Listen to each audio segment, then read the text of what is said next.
ingredients in here. Today for lunch, we are going to make a variation of chicken pot pie, but we're doing chicken pot pie biscuits. So instead of a pie crust on top, we are going to do it in my mini Dutch ovens with some biscuits on top, and they'll bake up and be delicious. So kind of like a chicken pot pie filling in there with this biscuity deliciousness on top. And then we're going to make some cranberry orange muffins with a cranberry orange glaze. So let's start by getting our base for our chicken pot pies here kind of cooking up. So I've got my big kind of saute pan because we're just going to make this whole base in this pan, and that way we can scoop them into our mini Dutch ovens. That way everybody will have like a little personal chicken pot pie biscuits on here. I've got my little Dutch ovens. Now they are nice and clean, but I bake little baby sourdough loaves in them. And the problem with having white Dutch ovens is that when you do bake them at high temperatures, they stain really easily. And it's essentially impossible to get those stains out. I know, but I saw that Target is selling some of these in brown, and I'm thinking about getting them because then that kind of masks the color of it. So, because I love my little Dutch ovens. They're so cute and impractical, but cute. And I mean, what's cooler than having your own little pot pie, biscuit pot pie thing in your own little Dutch oven? I say it's a win. Okay, where did I put my butter? Right over here. We're going to use butter as our base because we will sprinkle flour. I already have it out right here. It's like looking right at me. Because we're going to make we're going to sprinkle all of our sauteed veggies up with flour to make the base of our, like the gravy base of our pot pie. So we want a good helping of butter in here. So it's about like 3 tablespoons. We might add a little bit more later because again, we want to make a base. And we want a good amount of it. And we'll probably add some more after we start sauteing the mushrooms. So we'll get these in here, start sauteing up. We're going to get all of our little vegetables prepped up before we start on our muffins. That way these can be cooking well, so we can get everything kind of in the oven and going on here. So for our pot pie base, I'm keeping it really simple. We've got carrots and celery and mushrooms as a base. So kind of what I do for a soup. Minus the mushrooms, like when I do my chicken and rice soup. But I love them because the carrots, the onions, and the celery give a very aromatic base to it, a lot of flavor. They're good filler veggies. And then I just love mushrooms because mushrooms are delicious on there. So we're going to add these in here. I'm just going to cut off the kind of tips here. And then we'll get them in here. Let's get my pan. There we go. Let me grab some tongs real quick. Swirl that butter around. There we go. And we'll get it going here. I'm doing my big pan here because again, we're going to just mix all of the vegetables in here. The chicken will make our roux base, and I don't want it to be too small. I'd rather have more than enough room because, you know, I've learned my lessons of doing it in a small container and having to switch midway through. We're going to dice up our celery here. Just nice small ones so you get nice smaller pieces of your little chicken in every bite. There we go. Or not chicken, celery in every bite of your chicken pot pie with biscuits. My brain. We can get these sauteing up, and then we're going to get our carrots. That way these can all saute while we work on our muffins because they need a good amount of things. So we're going to give them a good stir, coat them up again with our butter in here, let them really get a good, you know, caramelization on them to bring out their flavors and tender up a little bit because these aren't going to bake long in the oven. So we want most of this tender process to happen now during our saute process. You have a question. How was the coconut cake last night?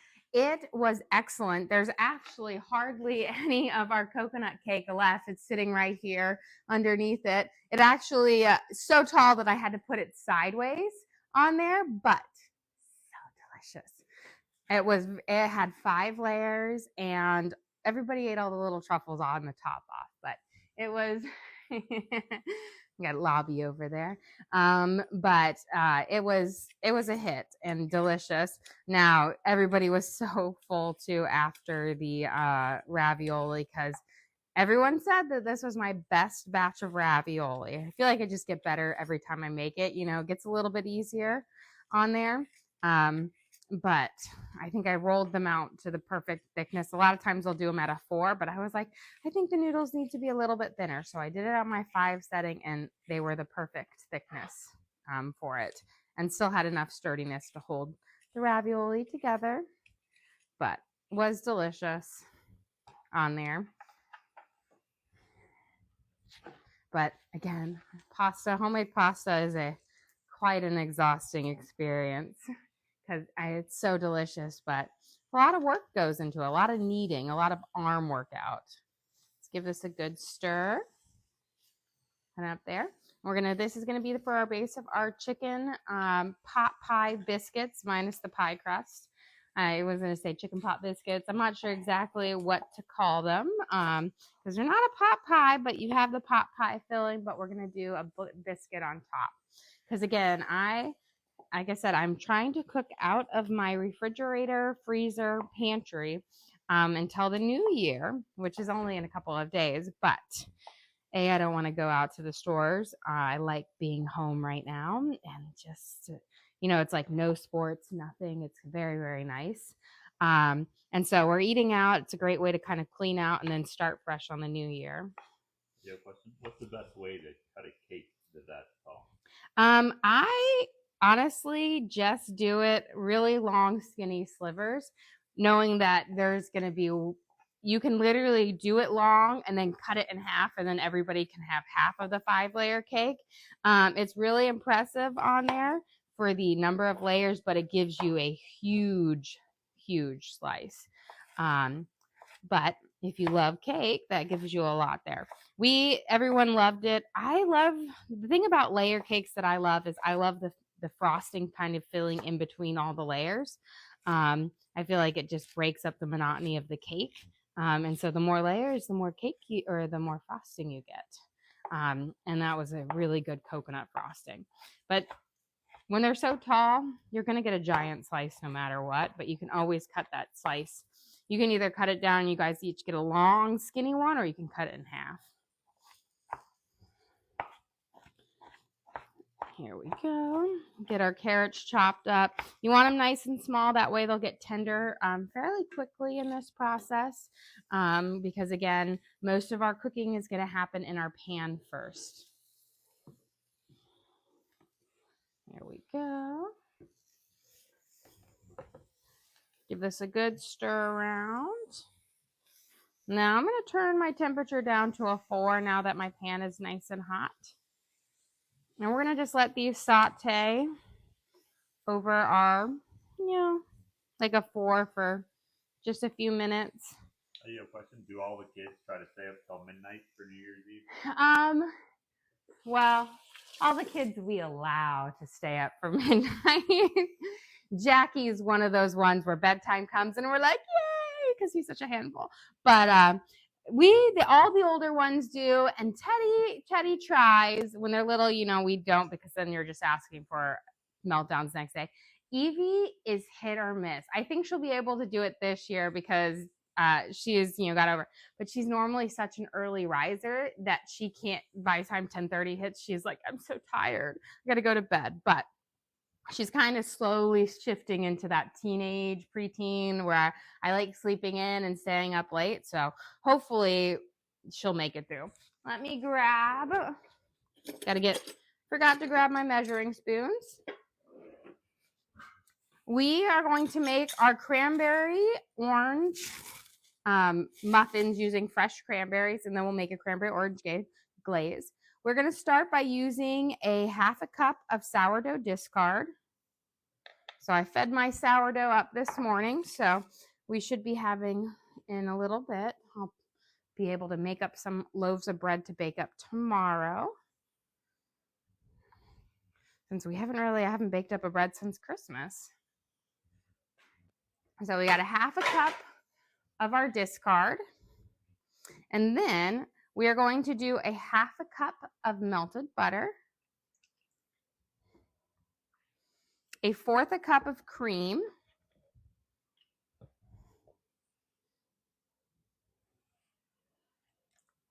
and 3/4 a cup of sour cream. So that's kind of the first part of our wet base. We'll add in our eggs and our vanilla and then our baking powder here in just a second. But let's get a different spoon. And now I'm just going to eyeball my 3/4 of a cup. You can be plus or minus a little bit, and it's not too big of a deal. I think we'll need just a splash more, and that should be around 3/4 of a cup of sour cream. And that's going to make these so delicious and moist on the inside. It just really makes them wonderful. And so this is going to be the base for our cranberry orange muffins. These are a more tart because we're using fresh cranberries. Now you can always use dried cranberries, which will give you a slightly sweeter muffin. You'll just need to soak your cranberries in either orange juice or Sprite or something like that for, like an hour to kind of give them to bulk up a little bit so that they're not as dry in there. Okay. We kind of got all this mixture in. Let's add our 2 eggs. 1, 2. And then I'm going to give my carrots and onions a quick stir over here. Have them sauteing up nicely.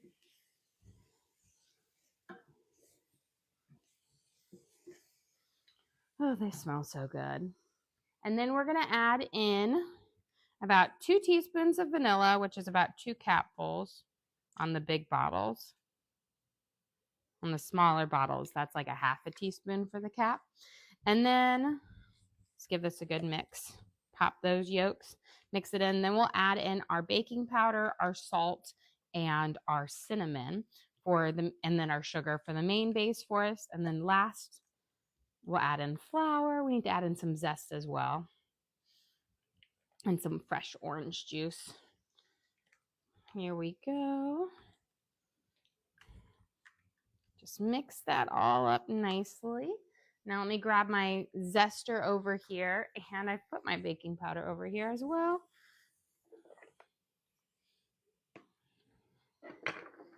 Let me grab this. So last time I made these, I used little cuties. You can definitely sub in cuties. You need about zest from 2 cuties and the juice from 2 cuties. Or you can use zest from like 1/2 of this orange and juice from 1/2 of it. And then we'll use the other 1/2 to make our glaze. But this orange zest is going to give you the orange flavor in our in our muffin with a little bit of that freshly squeezed orange juice out of there. But this zest really does give you more of that than the juice. You want about a tablespoon of it. So we're going to do about 1/2 of it. It should get us there. You have a question. Do you do any Swedish or German traditions for New Year's? Not for New Year's. Or honestly, I feel like and different from it. New Year's isn't something that we do too crazy around here. We'll make cookies that the kids will decorate because I always like to make these crowns and the kids are crowning off the new year. And then we kind of just watch TV getting up there, the special. And then, I don't feel like we do anything that's really particularly special about it on there. Let's mix in that orange zest. And then let me grab my little knife here so we can get in some of that fresh orange juice in here. And again, you want about the juice from 1/2 of this orange to go in here. I'm trying to juice it upside down to prevent any of those seeds from going in. I've got one I've got to fish out though. There you go. And then the rest, we're going to use the zest of that and the juice from that to make our glaze later. which I'm going to do a glaze slightly different. Last time I did just an orange, but I'm actually going to cook my cranberries a little bit, some of them, and then do a nice, really lovely cranberry orange zest, because when you cook your cranberries after a few minutes, they'll pop out some of their juices and it'll give it a really pretty red color and a little nice tartness to it. Okay. Let's add in a teaspoon of cinnamon. Finally got myself a new one. Was surprised how much cinnamon I used over the holidays. I went through, this is not even a Costco size one, but the Costco ones are the huge ones. I went through all that. We need just a teaspoon of cinnamon. Here's a question. Where do you get all your recipes from? So for most of mine, they're all adapted off of like a variation of like base recipes that I have. So this is kind of my base sour cream recipe that I then just the flavors and the zest and all of that to get it to it. So I always find that, if you know the basics to cooking, the building blocks, you can make pretty much anything. You just have to kind of know what goes well together, what amounts of ingredients in here. We're going to do a half a teaspoon of salt. With baking is more about like chemistry. It's about what reacts with what to give you the rises or the things when you kind of expose it to the heat. And that's something that I like. Once you know those basics, you're like, oh, I need this much of this to get that. Then you can, bring everything around. We're going to add in a cup of sugar. And how much baking powder was it? 2 teaspoons of baking powder, and then 1 cup of sugar and a half a teaspoon of salt and a teaspoon of cinnamon. So we're going to mix that all. That baking powder is going to react with a lot of things. The citrus in the orange juice, the vanilla, the sourdough discard, the sour cream, which is going to give us a fluffy base, but that's going to give us the nice rise and make these muffins very light and fluffy, even though they are a butter base on there. Do you have a lot of trial and error recipes that you try throughout the year? There have been a couple where I try and I do, like, earlier I was like, I changed up my recipe to make a gingerbread muffin and it did not pop up like it normally does. And so I'm going to readjust it to, it had the right flavor, but it didn't have the right consistency when it came out baked out. And so it was something where I'm like, okay, I need more of a base to hold it in. So I want to use a little bit of sour cream next time, which will give you a little bit more structure and form when you kind of hold it up and bake it, instead of having it too much liquid because of the molasses that kind of watered it down a little. So yeah, you have some, but I've been doing this for a long time that there's nothing that I'm doing that is completely drastic unless I try something that is completely new, like a very new cuisine or something like that. Which that's what I keep saying. I'm like, oh, I need to try some, branch out and do something even newer, even crazier. Because I always like to have different recipes and food and whatnot. Change it up. I don't like to repeat often. We're going to add in our flour. We need 2 cups of flour. And then we're going to just delicately mix this in until it's just combined. The trick to making sure your muffins stay fluffy, especially when you're going to use a butter base over oil, is not to overmix once you add your flour, which is why it's pretty much the last thing I add in, minus the cranberries, because overmixing will give you a denser, stiffer muffin. Because essentially you're going to go from just having it mixed to more of a creamed if you mix too much, which is why I like to use a spatula instead of a hand mixer on this, because hand mixers mix really fast and it's really easy to overmix. How many aprons do you own? Oh, I own a lot. I've got about maybe 15. And I keep saying, I'm like, ooh, every time I see like there'll be like a new collection drop by like Headley and Bennett, and I'm like, ooh, I should do another mystery box and then pick out one that I also like on there. And then at the point where I'm like, I have a lot of aprons too. But you know what? Aprons get messy, and being able to just pop one into the wash after 1 or 2 wears and you have plenty there is nice, especially when my wash has got to compete with 7 people. So getting it into the wash might take a week before there's a free cycle on there. And it's even worse if I like miss a laundry day. Oh, because laundry, I mean, you wouldn't think that laundry for 7 people was awful, but it is. It's more than just like 7 times what you make. I don't know how it gets so bad. And then some of my kids have to realize that they don't need a brand new towel every time they shower. And it's not just one, they need 2 brand new towels. One for their hair and one for, and I'm like, we don't. We can hang our towels back up and reuse them a couple of times. Nope. So when you're washing like 40 towels a week too, that's like 2 or 3 loads just there on it. And then, you know, you've got, anytime I have to do bedding, oh, it's the worst because it just takes up a whole load on there. I know. I think a while back we did a short or something like that about my laundry, my massive piles of laundry, because I'm also the person who every week I will sit there and I've said, I'm not going to let my laundry pile up. I'm not going to do it. I'm going to wait until there's there. And then I'm like, nope. And then I have like 20 baskets that I need to fold or separate and put away, which now I just kind of separate and only the little 2 get their laundry put away. The older ones have to put it away themselves and fold it themselves, but I'll separate it into baskets. But it is quite the process.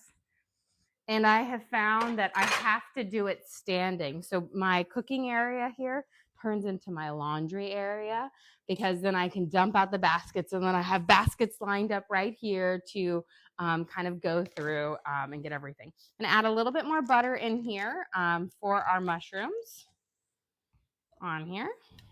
We'll get this melting out nicely.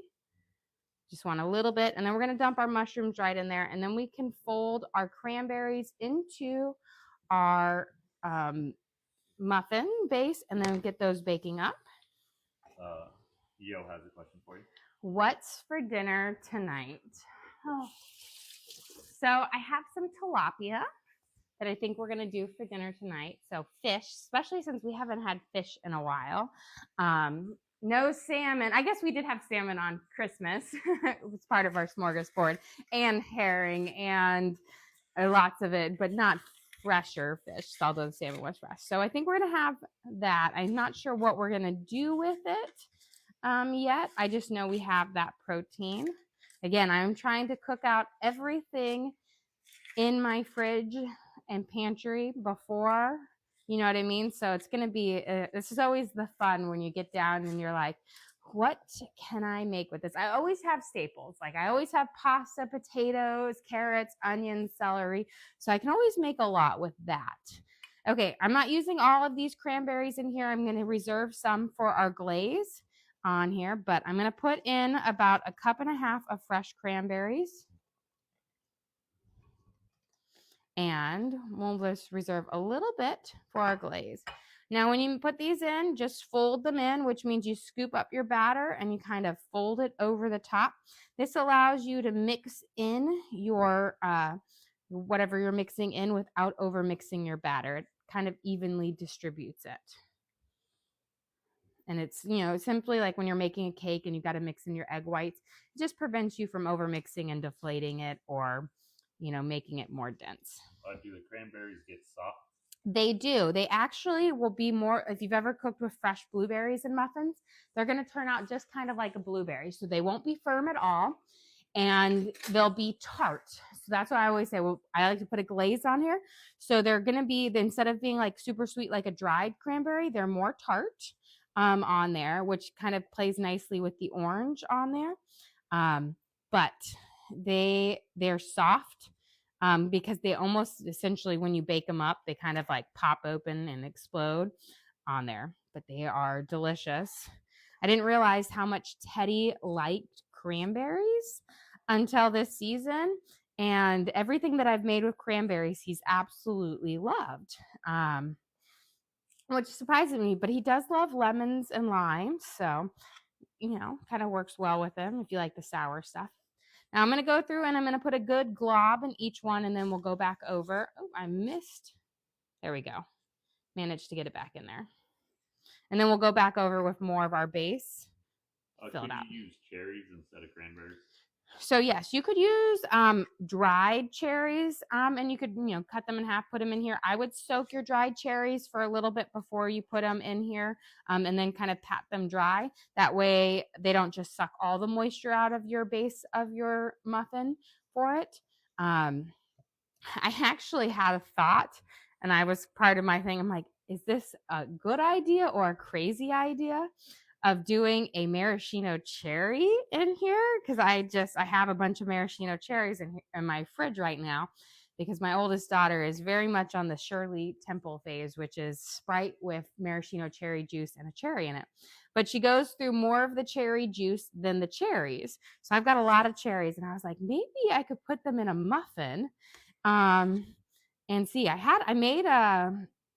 other day I made a sourdough bread with maraschino cherries and chocolate chunks, and it was so delicious. And I was like, I bet you I could do a muffin with that, and that would be delicious on there. And I thought about it, I'm like, I could do a maraschino cherry with orange, but I didn't know if it would be too sweet, because orange is kind of sweet. Okay, let's fill these up. So I might do a maraschino cherry with chocolate, because I made a bunch of mini bowls the other day, and one of them was that maraschino cherry and chocolate chunk, and it was my favorite of the mini bowls that we made that round. It was so good. Okay, let's get these guys. I think we've got a blob here on everyone, just about evened out. I always fill mine up to the tippy top. Now this is a really thick batter, so it really holds its form. You don't have to worry about it like running over the edge of your muffin pans. These are just going to dome up nicely in our oven. Now what we want to do before we pop them in the oven is we are going to dab them with a little bit of cream and sprinkle a little sugar over the top. That's going to help give them a nice brown color, and it's going to add a little extra sweetness to it for our cranberry orange muffins. Let's grab. There we go. It's hiding in here. Sometimes you get a ladle stuck. So you need less than a tablespoon of cream, and just take a little, pastry brush, basting brush, and just give it a little dabby dab.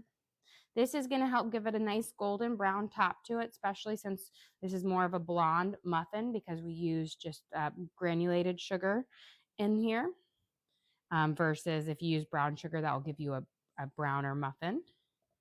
And then, so this will be a little blonder of a bake. And then I like to add, I always add the sugar on it because it gives you a nice little sweetness to it. But for these muffins, they really need it because the cranberries, again, are more tart. So when you add a little bit more sugar, it just is a little bit nicer. And then we'll make a glaze on there, but that means you don't have to have the glaze. Oops. Here's our little sprinkle of sugar. That one was going to be my hand slipped there. But it's normally just a small pinch. That one was quite the large pinch. Here we go. Probably used, about a tablespoon, half of it on that one muffin. I'm going to give a little love blow, because I don't want the sugar to candy on there, because then that's harder to clean. Okay, we're going to pop these in the oven, and these are going to bake at 400 degrees for 18 minutes.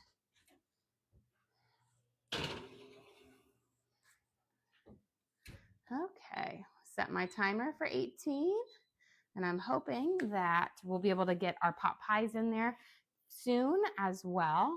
For those that just joined, does the orange flavor come from zest, juice, or both? A little bit of both, but mainly the zest. The zest is the key. So if you want more orange flavor in it, give yourself more zest, because you can't really add too much more juice without messing with the liquid, like the liquidity of it, and that kind of. I know I'm making words up here, guys, but the zest is where you're gonna get it. That's gonna give you that things. But when we make our glaze, it's also gonna come through in the glaze, because when you bake it off, you lose a little bit more of that juicy the juice flavor, but you have the zest, but the glaze will give you more of that fresh orange juice flavor. Okay, let's get the little bit of this base seasoned up. Then we're going to sprinkle some flour over it. We'll get our shredded chicken in there in just a second, but we're going to make our roux base over this. So a good sprinkle of garlic salt. We're going to use some herbes de Provence, which is kind of like a French everything seasoning. You know, it's like you have Italian seasoning. This is the French seasoning. We always get questions on that. Can you show it? Yes. Herbes de Provence. Or actually, this one says herbs from Provence. So they've, with lavender. Ooh, bougie. It smells very nice. I've never noticed it with the lavender before. But it's kind of just a French seasoning on there. It has just like a lot of great, you know, like what on here: rosemary, lavender, thyme, parsley, tarragon, marjoram, basil, savory, sage, and chervil. So it has a lot of delicious spices in there. That's why I say it's the French everything seasoning. We're going to let that saute up here. We're going to add a little black pepper. A nice little half a teaspoon.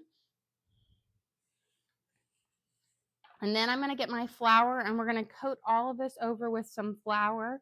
That way when we add some of our chicken bouillon and that is sugar. This is flour. We'll have that. And I'm adding this in before I add the chicken in because I want it to kind of coat up nicely, and the chicken will kind of absorb it a little bit too much. You had a comment that your watch matches your sweatshirt. You know what? I thought that too when I picked out my sweatshirt today. I was like, ooh, these match. I always see it. I have this just random pack of watch bands. You know, when I bought the random pack of watch bands, I was like, oh, I can change my watch bands out to match my outfit. And then I realized how difficult it was to change out the watch bands. So that was not practical. So now I just, whenever my watch band breaks, I grab in there. And now I'm down to kind of the really crazy colors. I think I've got like neon yellow next. Have you ever taken cooking classes? I have never taken cooking classes. You know, it's one of those things where it is one I've never taken them. I've watched a lot of cooking shows and read a lot of cooking magazines. When I was a kid, my parents would host dinner parties at their house, and we did have some chefs come to our house from like, you know, some good restaurants in Nashville. And I'm sure they loved me because I was, you know, like 14 years old, and I'm like, what are you doing? What are you doing? Right in their face, but they would tell me stuff. So it was almost like a one-on-one with a chef. But I've never actually taken true cooking classes before. Spent a lot of time in school, but none of it for cooking on there. We've got our veggies coated up and our mushrooms coated up with our flour here. We're going to let it sit for a second. Let me grab my chicken bouillon out of the fridge because I left it here. Now I've got to spy it because it's in here. I just don't remember where I put it. Okay. Found it.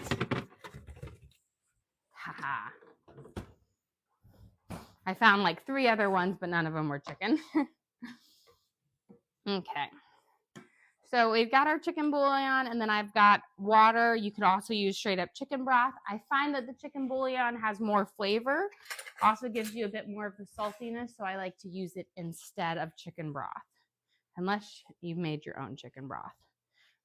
We're going to put in a big heaping spoonful. Do a little bit more since we've got a good amount that we're seasoning up here. I'm just going to stir it up and let it coat it. There we go. Do you have a cookbook? I do not have a cookbook. Now, we do send out recipe cards for our members a couple times a month. We just sent out a bunch of cookie ones from the cookies I cooked over the holidays.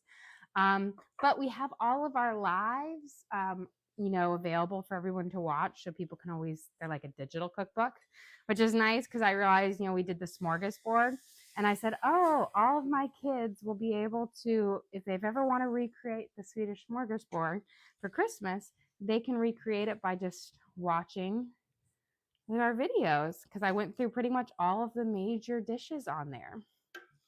Okay, so we've got our chicken bouillon in here, and we're adding in our water. We're stirring it. It's going to stir it out really thick in the beginning, but then we'll add more and more until we get the right consistency. Don't just dump all of your water in there at one time, because you don't want it to be too soupy, because that's hard to fix. It's easier to add a little more liquid than it is to take away liquid. Now, as we heat it up, it will thicken up even more. So you mix it in, and then it will get nice and thick. Beautiful. And then just kind of scrape as you go. Is the smorgasbord finished off? Yes, pretty much. I think we have a little bit of ham left over, which I might use to make like a frittata or something like that.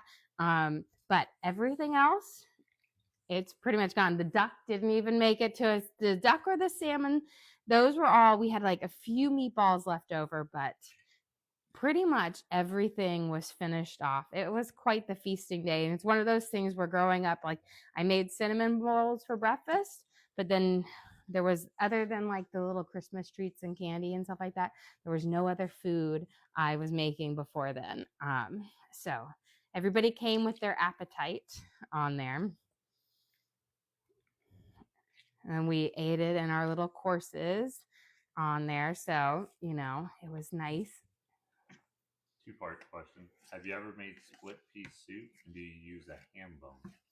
So for split pea soup, if you have a ham bone, that is great. I actually almost made split pea soup today for it, because my mom loves it. She's back in town from her trip to Germany, and I have ham, and that's a great way to use it over.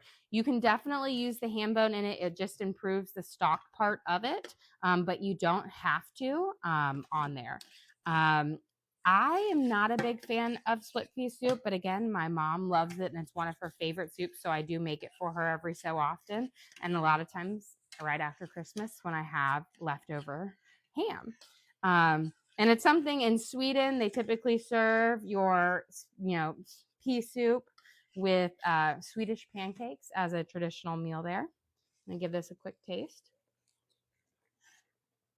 Delicious. I'm going to turn it down now, nice and low. We're going to add in a little bit more liquid, but we should have a nice kind of base.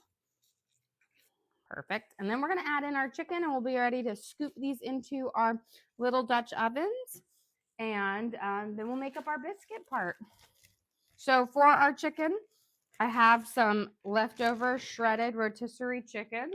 This is like those almost 3-pound packs from Costco, and they are wonderful.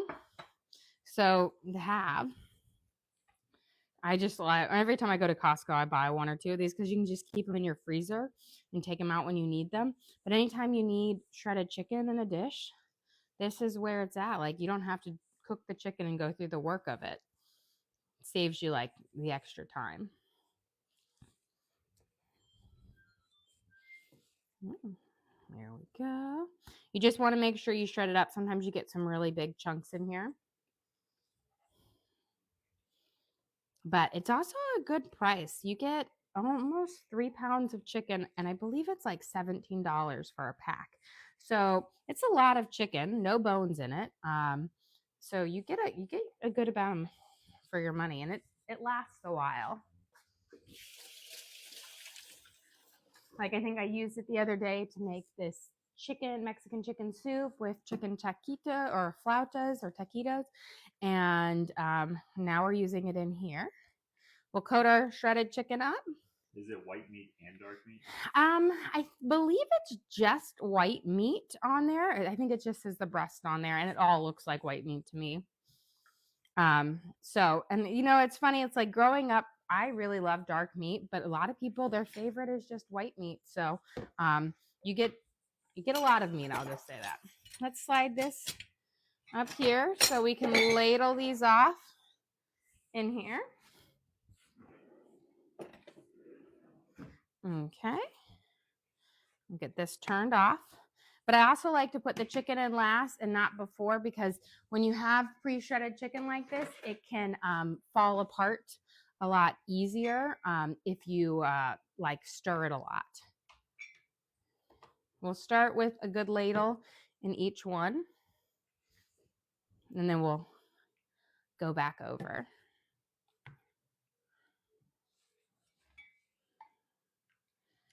Here. But these little cute, now you could do this in a bigger Dutch oven or whatnot, but these pans are just so cute.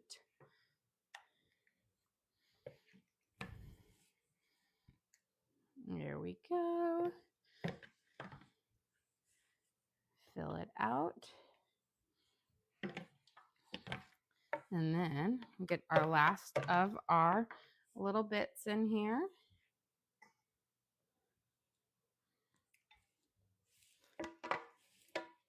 I think I've got one more scoop that I can go in. Perfect. Okay, now let's just whip up our biscuits real quick. Now you can totally make your own biscuits, but for ease of this, and I happen to have these, I don't know, in my pantry because my kids think these are like, I make my own version of it, but they still don't say they're quite as good as Red Lobsters. But these are really simple to make. So we'll whip these up to put on top. Now you are going to need more of this biscuit mix than you think you're going to need because it just doesn't go as far when you're covering the bases. So these two should get us through this 6, but don't think one box is not going to get you there. Question, any dinner plans for New Year's Eve? So I now have dinner plans because my parents have decided they wanted to join us for New Year's. So I haven't decided what I'm going to make for New Year's. I think I'm definitely going to do a charcuterie for part of it. But I have for my New Year's Day, I have plans. We kind of make our little, like, supposed to represent like good health and, you know, wealth with collard greens, Papa John's, Southern ham, cornbread. They all have like little traditional things to it. But I'm going to figure out what to do for tomorrow night. I'm kind of excited. I'm going to do a little research, see if there's anything that is traditional for New Year's Eve night. Because most of the time I don't really do anything. More of like, it's just like kind of a party snacking night. We do make cookies that we decorate for it. So we'll have those. We're going to grate in about a cup of sharp cheddar cheese in here. And then we'll add in 1.5 cups of cold water. We're going to mix it until it's just held together, but you don't want to over mix. And then we'll place these on our thing. Here we go. And then the seasoning packets, we'll actually mix them with butter and brush them over the top at the end. Here we go. And again, we'll mix it until it's just combined. But you see how 2 boxes, it doesn't make quite a whole lot of base here, but it's enough to get these going. Okay. Now what you're going to do is you're just going to kind of lightly lay them out because, again, they will expand. So you don't need to have them so full over, and then we can kind of fill back in where we need it.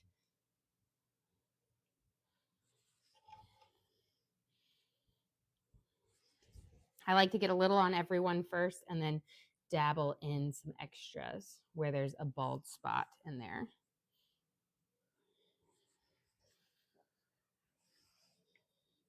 The first time I made these a couple years ago, because I felt like they had like a viral moment or something like that. And I missed the mark on it. I put so much biscuit there that they were like probably 3/4 biscuits to 1/4 chicken pie base. There we go. Getting a little stuck on me. So I have found go a little bit thinner and spread it out wider. There we go. And then try to get a little on everyone first before, don't try to guess the right amount on each one because you're never going to guess right.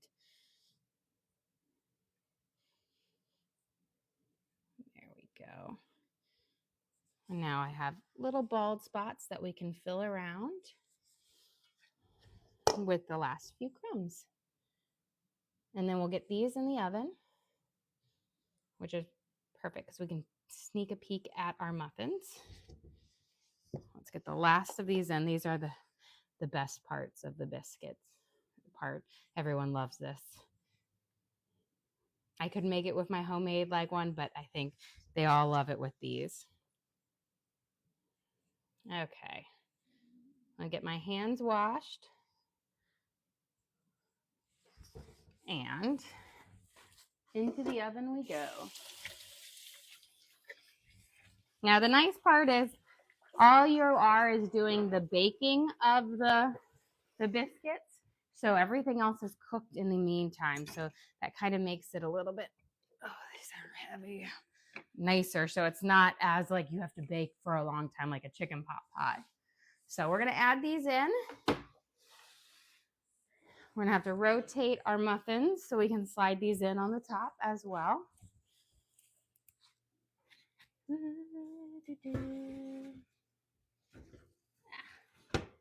going to get these over to this side. Beautiful. These are almost done. I'm actually going to slide these down. That way my biscuits can be on the top and they can get a little bit more love. And what did you say was for dinner? Tilapia. I believe. Okay, I'm going to add 1 more minute since I had that over there. And then I'm going to change my oven temperature for this last part to 425 because that's what the biscuits are going to bake at. And the muffins will be good for that. But I wanted them to have it mainly for that. Okay, while those muffins are finishing up, we still need to make our glaze, and then we need to make the butter for the biscuits. But let me clean up just a smidge of this because I've poofed everywhere. Okay, on here. And then we'll get our spices going here. But let's get the cranberries going first. So I've got some fresh cranberries. And we're going to turn on our back burner on high because it's going to take a hot minute for them to kind of get going. And we're going to cook them in some fresh. Let me grate my zest first. And then we'll add the fresh orange juice. And then we'll add some sugar. And then once we are done kind of cooking out, we'll scoop out all of the cranberries so you're just left with the juice from it, and then we'll use that to make a glaze. But it's easier to zest your orange first right here before I juice it, otherwise I won't have anything to hold on to.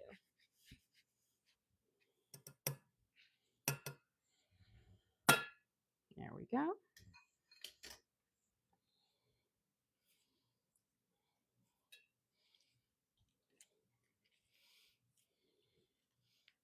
There's so many orange seeds. Okay, we'll grab our muffins out here in just a second, but let me squeeze this orange in here and then let me go. I think it's not too hot yet. I can fish out those 2 seeds. Running away. Okay, let me wash my hands. We'll check on our muffins. They were just about finished on there.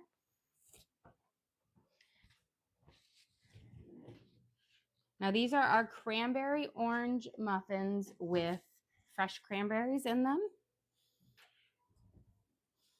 Let me give them all a tap. Yep, nice and firm.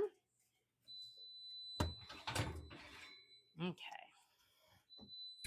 And then let me add my thyme here for our biscuits. But look at those. You see how somebody was asking whether the cranberries were going to be hard or soft? They actually, if you look over here, they burst. And that's they actually act just like a blueberry on there, but they'll pop up. Again, they have a very nice blonde color because our batter just has really light ingredients like sugar, vanilla, nothing that will make it dark like brown sugar. But so much flavor, so tender and delicious. You don't want to overcook them. I feel like a lot of people think when they have a blonder muffin like this, they'll want to cook them until they're brown, but then you're going to have a dry muffin because you've overcooked the base. Okay, we've got our cranberries boiling here. Let's get some sugar in here to make this glaze. Otherwise, it'll be really tart. We're going to start with just about 1/4 of a cup, maybe a little less. I'm going to just mix, probably let's do 1/8 of a cup first. I don't want to turn it into a syrup yet.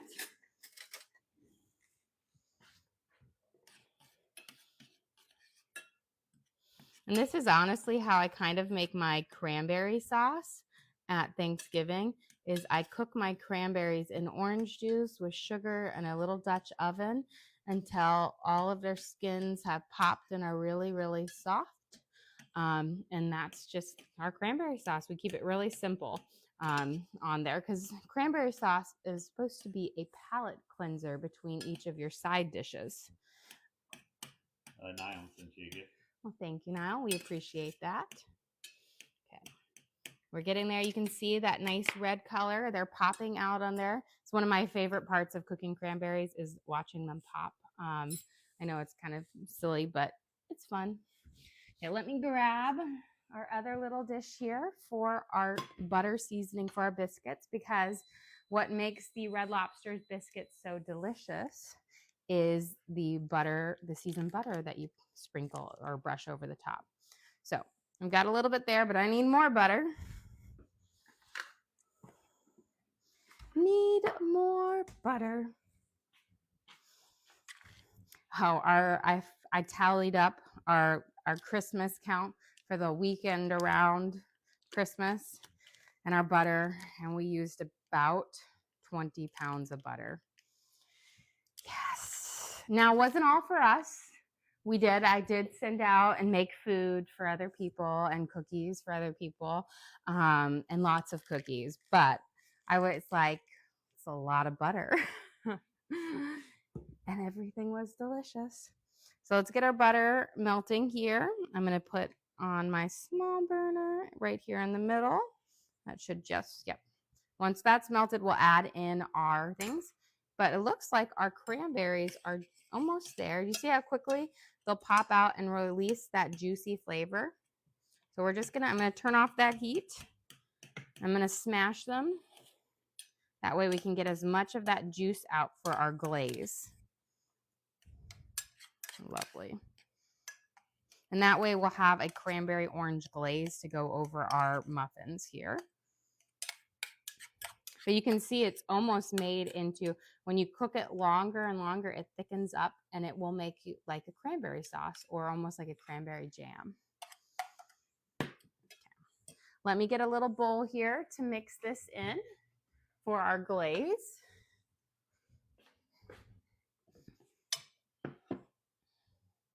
So I'm going to try to keep, if you want to be more delicate about this, you could put it through a fine mesh strainer, but I'm not going to mind having a little bit of chunk. I just want to get most of it out.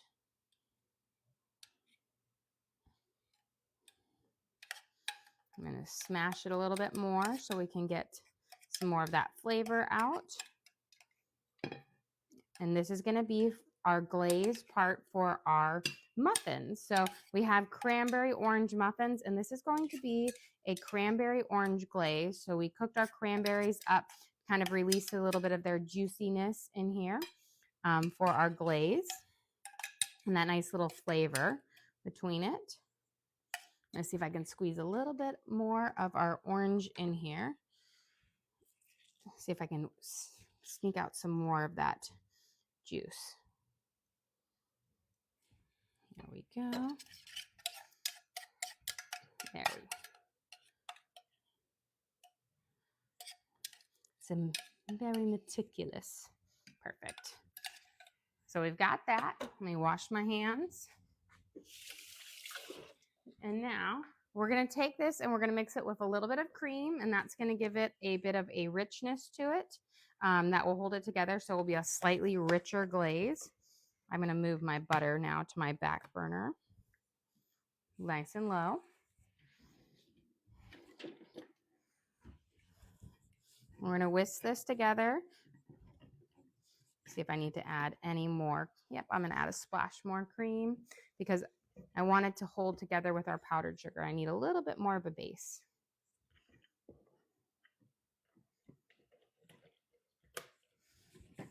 There we go. Perfect.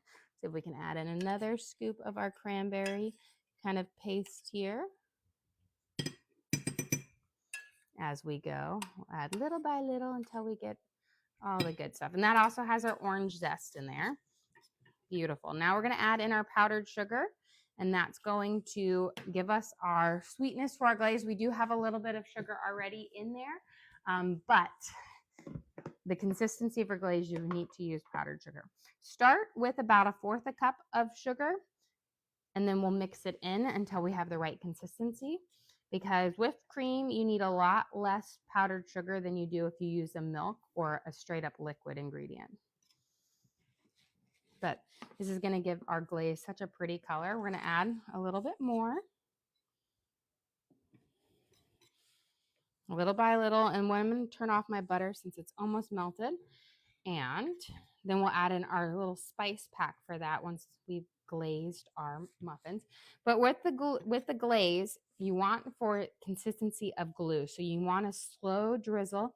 You don't want it too thin that it won't have any base when it holds. Here we go. And of course, I am making a huge mess today. Today, every day. Almost. And a little bit more. I just don't dump it all in at one time because sometimes you need less, and then the only way to really thin it down is to add more liquid, and then you play a game where you end up with way more glaze than you need. There we go. So now we've got a pretty good drizzle here.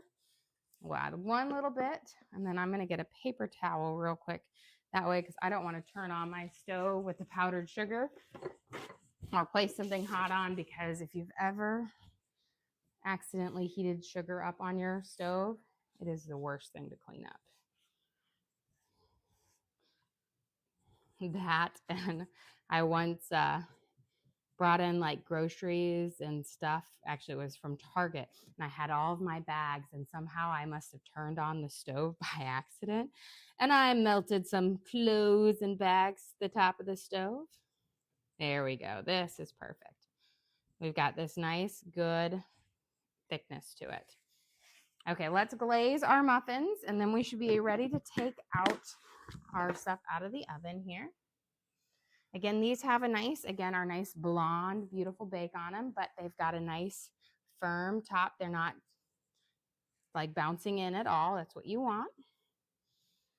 We'll start over here. We're going to drizzle them over with our cranberry orange glaze made with fresh cranberries, orange zest, orange juice, a little bit of sugar, powdered sugar, and cream.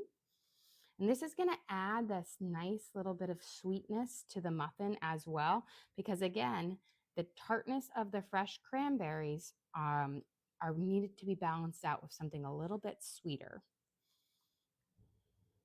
Let's grab that little. There we go. And while your glaze is hot, they'll run off to things, but kind of create a nice coating over it. But again, delicious. They add that nice little pretty pop of color, which makes it gorgeous. You have a question? Will the glaze harden a bit? It will not necessarily harden, but you'll get that crust on the top, kind of like how a donut is, where the glaze isn't hard, but it like firms up on there just a little bit. So, and that's the nice thing about putting the cream in there. It gives it a little bit more of a base without having to use so much sugar to get it thicker, which I really like. Okay, let's get our herby butter ready, because we've got just a few minutes left. Now, one thing I will say is, the one thing I don't follow on the box for these is they say to use a lot of butter. They're like a half a stick of butter per box. I find that you can get by with like 2 tablespoons per box. Otherwise, you just have so much of this butter left over. And I love butter. Trust me, we use like 20 pounds of butter over Christmas. But there is a time where you don't need that much butter. Okay, let me wash my little cream basting here. That's what we use to dabble our cream on our muffins. We're going to mix this up and just mix it until you have all of those crumblies mixed in there. Perfect. And now we can probably go check on our biscuits and see if they're ready on here. And then we are pretty much done. I do need my pot holders. I'm going to have to nice up. This is my pretty salad. Grab my other one. Okay, let's see how we're looking. Oh, perfect. Perfect timing. Beautiful.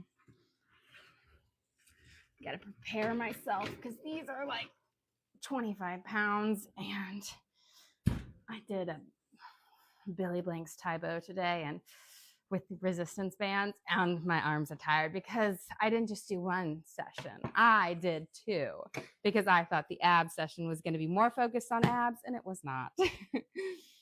Okay, here are our gorgeous biscuit pot pies with our chicken base underneath it. We're now going to brush them over the top with our herby butter. Someone said Billy Blanks is on TikTok now. Oh, he is. I sit there and I said, because these are literally the videos I worked out to in the early 90s, late, mid 2000s. And I'm like, I wonder what he looks like now, because sometimes those fitness stars back then don't. But I'm super excited to check him out. See if They say he's still doing awesome. I figured, I sit there and I'm like, how are you doing this? I'm like dying over here on the floor and he hasn't even broken a sweat and he's smiling. Ugh, definitely can't do it. And the best part was my daughter was like, oh, you're not even doing it right. You need to do it like this. And I'm like, you don't know what you're talking about. This is harder. When you're little, everything is easy. But here we've got just finishing up our lovely herby butter over this. And see what I mean? If we'd had, this was half the recommended butter, and it's the perfect amount. Otherwise, these would be too butterlicious. Okay, guys. Well, we are all done. We have finished up baking off our little mini Dutch ovens. Now, do not just hand these out yet because they're going to be really hot, so let them cool for about 5 minutes so you can touch them up. But they're so delicious. You've got that chicken pot pie base in them with that delicious biscuit on top, the Red Lobster biscuit, so good. And we have our cranberry orange muffins with fresh cranberries, orange zest, and fresh orange juice in here. And we made a lovely cranberry orange glaze to go over them. There are sourdough base on it. They are absolutely delicious. And I'm going to show you how we're going to kind of plate everything up here. But so delicious. I have a question. What time will you be on tonight? We'll probably be on at our usual time around like 8:15ish. Around that time. Yeah, I think so. I always sit there. It normally depends when we have like sports and stuff like that, but I've been enjoying the first couple of days where we don't really have a lot of sports going on right now, but we're so stuck in having our normal routine that we don't deviate from it. Because again, if I try to go any sooner, they're like, kids think it's lunch. Okay, let me get a plate out here. And note to self, I am not going to pick these up with my hands. I may be able to hold a lot of hot things, but I do know that these came out of the oven at 400 and something. You know what? Because I see those there. I'm going to use my fun ones. I don't get to use them often because they're ridiculous and they're not functional at all, but they'll work for this. I love most ridiculous pot holders. Okay.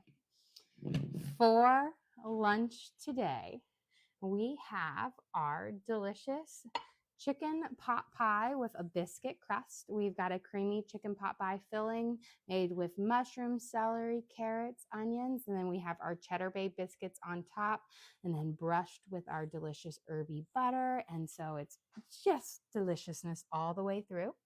And then for dessert, we have our cranberry orange muffin with fresh cranberries in them, orange and orange zest, a little bit of cinnamon and vanilla, and then we made a glaze using fresh cranberries that we boiled up until their juices came out, added some fresh orange juice and orange zest, and cream and powdered sugar to add an extra bit of sweetness to them to balance out the tartness for a delicious, nice, homey, warm lunch.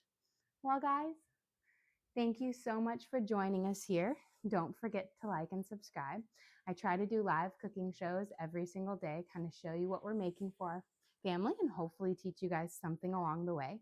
Again, we do upload all of our videos to the link on our page. So if you ever want to recreate any of our recipes at home, you can just go to our page and search for what we have. So we have our chicken pot pies with biscuits and our cranberry orange muffins, and you can watch and cook along with me again. We also have a link to our Amazon storefront that has all of our different cooking gears and gadgets in it. We've got our cutting boards, our knives, we've got our Dutch ovens, all the different things that we use in the kitchen we have in there for you guys to check out. But again, thank you guys so much for joining us here. Don't forget to like and subscribe.